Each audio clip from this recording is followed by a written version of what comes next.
दर्शन देकर के भगवान मथुरा में पहुंच गए।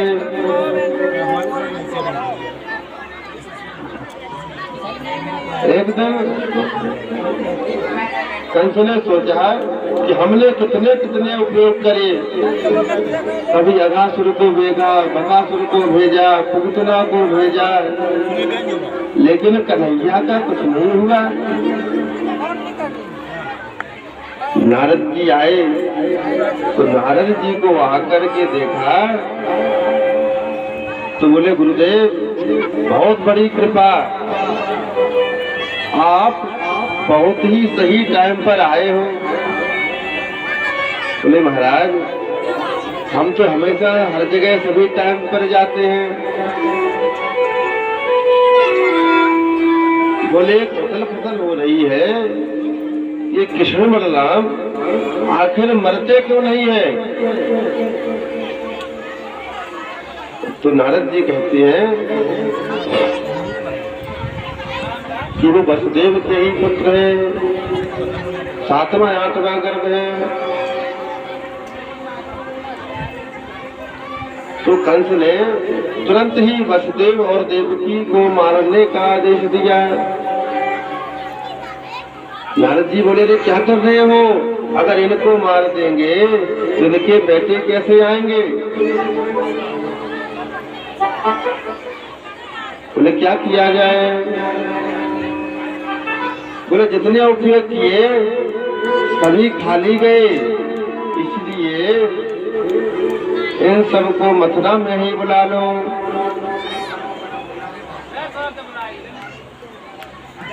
बोले मथुरा में कैसे आएंगे? बोले आपके मित्र हैं अक्रूर जी, उनको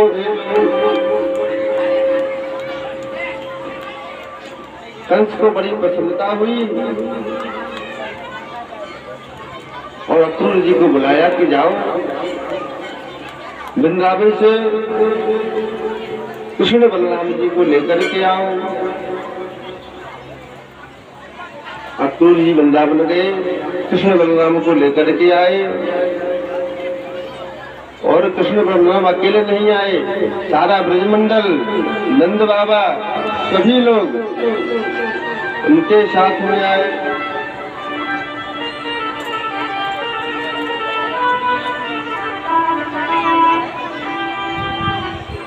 किम मया चरितं भद्रं किम सत्यं परमं तपः किम वाताप्यर्थे तत्तं यदृक्षाम्यद्य केशवम्।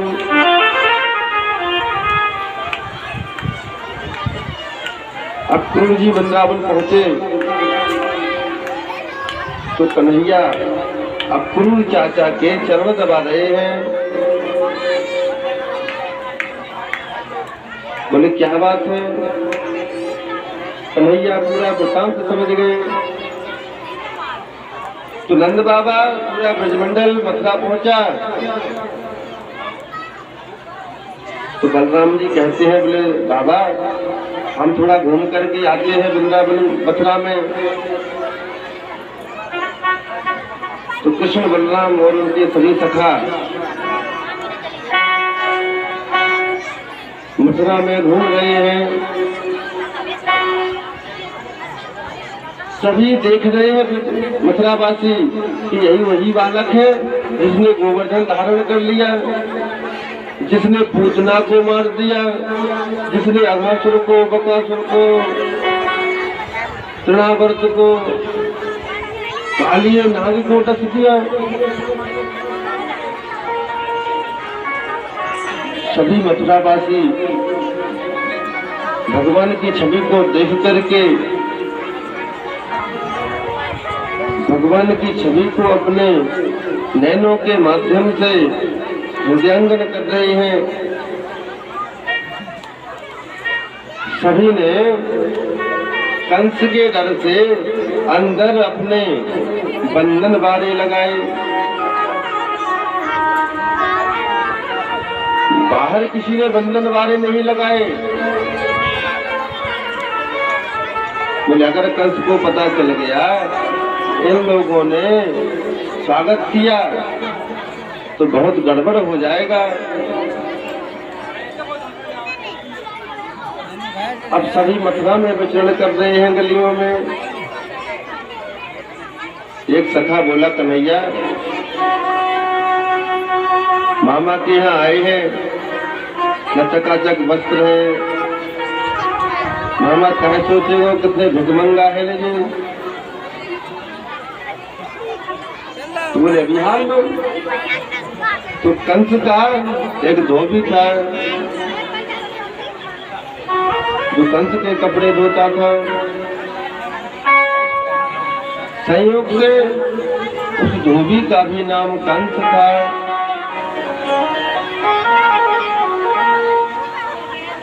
कन्हैया ने देखा बड़े सुंदर चमकीले वस्त्र पहन के जा रहे हैं।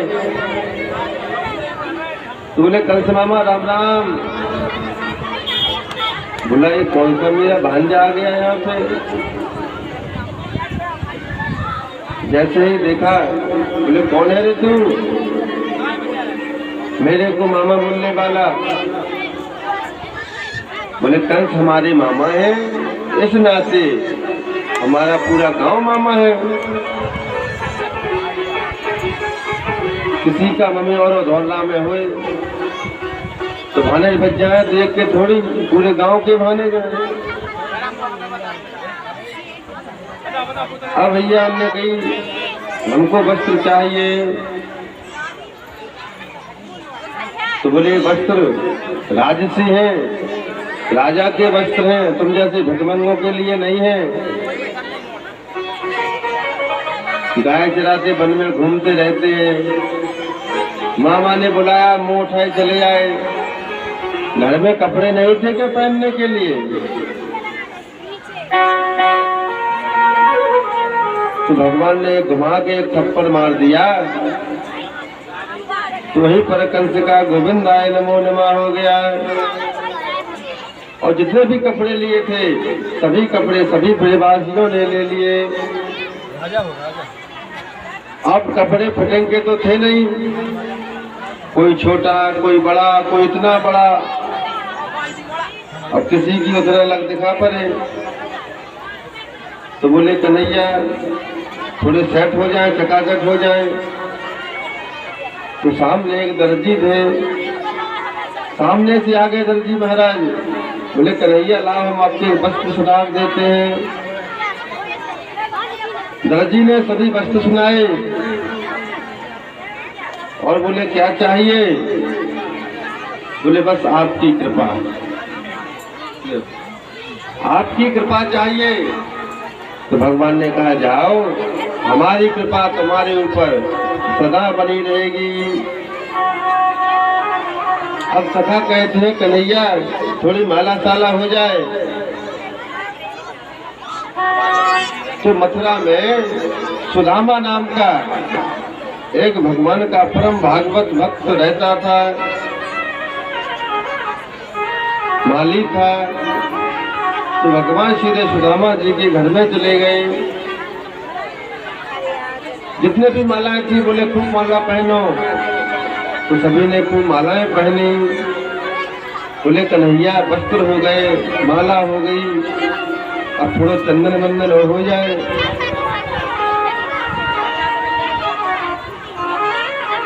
तो आगे